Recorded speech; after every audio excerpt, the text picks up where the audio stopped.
We've all been talking about the rumors surrounding Black Myth Wukong and the developer's game science rejecting Sweet Baby Inc.'s $7 million extortion scheme. And while we haven't gotten any response regarding that rumor, we now are seeing the critics actually talking about their recent hands-on playtests of the game, and they are all giving it absolutely fantastic score, saying this game is going to be a massive hit.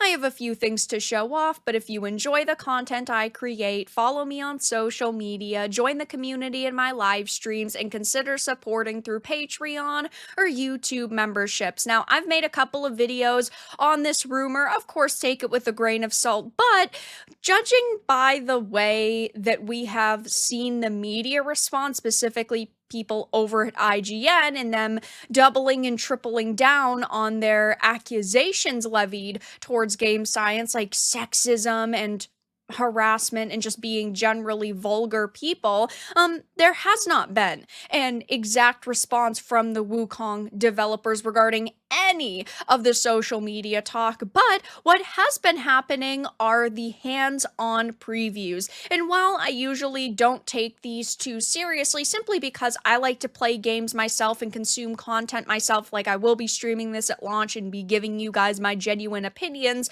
everything is very positive surrounding this game. I mean, we have DualShockers, PC Gamer, Digital Trends, tons of outlets saying this is going to be the next big Souls. Like, this could be an absolutely massive hit. And while we are talking about the rumors and, of course, the accusations levied towards game science, it is really interesting to see the fact that there are outlets praising this game.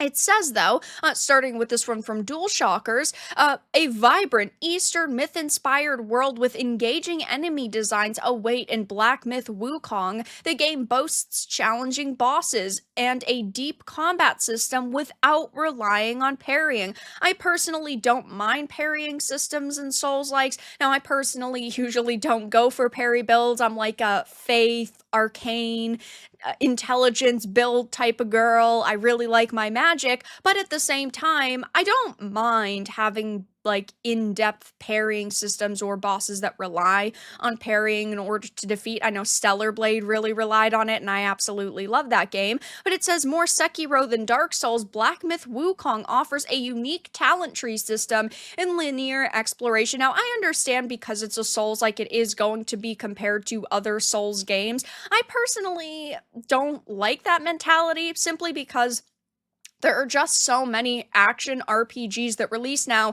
where reviewers instantly say, oh my god, it's a Souls-like, comparing it to Dark Souls or Elden Ring, Sekiro, and I just want games to kind of stand on their own, and yes, it is important to compare them eventually, but as you're going to notice, you know, that's kind of the main thing that they talk about, is it compared to other Souls-likes. And yes, I mean, it can be a good strategy to sell a game, but just talk about the game and what it has to offer without comparing it, at least for a couple minutes. Here's PC Gamer saying, my first 2 hours with Black Myth Wukong were a flurry of demanding boss fights, unbelievably pretty characters, and a surprisingly sparse world. Now, we haven't seen too much of the, like, world in the teasers and trailers. They've really relied heavily on the combat, which is fantastic. And in my opinion, I think they've done a great job with their trailers compared to, you know, at Summer Games Fest, we saw full games that they just showed cinematic trailers, which doesn't get me hyped, at least. But at the same time, yeah, I mean, there is a chance that this could happen, but regardless of the sparse world, PC Gamer is still praising everything else, like the boss fight designs and the pretty characters, and I do have to say this game does look visually very, very stunning. It says we have some real Souls game freaks here at PC Gamer, several of whom are deep in the shadow of the Erdtree prep mode, but I'm not one of them. I like From's style of action RPG RPG, but I like to believe I represent the everyman's experience with them bumbling through the open hours, just barely beating bosses on a respectable ninth attempt, often quitting in the final act where things really get tough and promising I'll get back to it. But they say while they are not one of the, major Souls-like fans, they actually did enjoy it, which I personally don't think this is the best person to review the game. I just had talked about Alyssa Mercante reviewing Shadow of the Erdtree, and she just cried the whole entire time about how she's been facing a harassment campaign and going through the boss doors and getting her butt kicked for hours upon hours on one boss is akin to what she's faced in the real world, which is ridiculous. But she admits she wasn't a Souls player. She doesn't like Souls games. And I think in order to compare this to even another game in the genre, like say Dark Souls, you have to know the history of the franchise and the other games within it.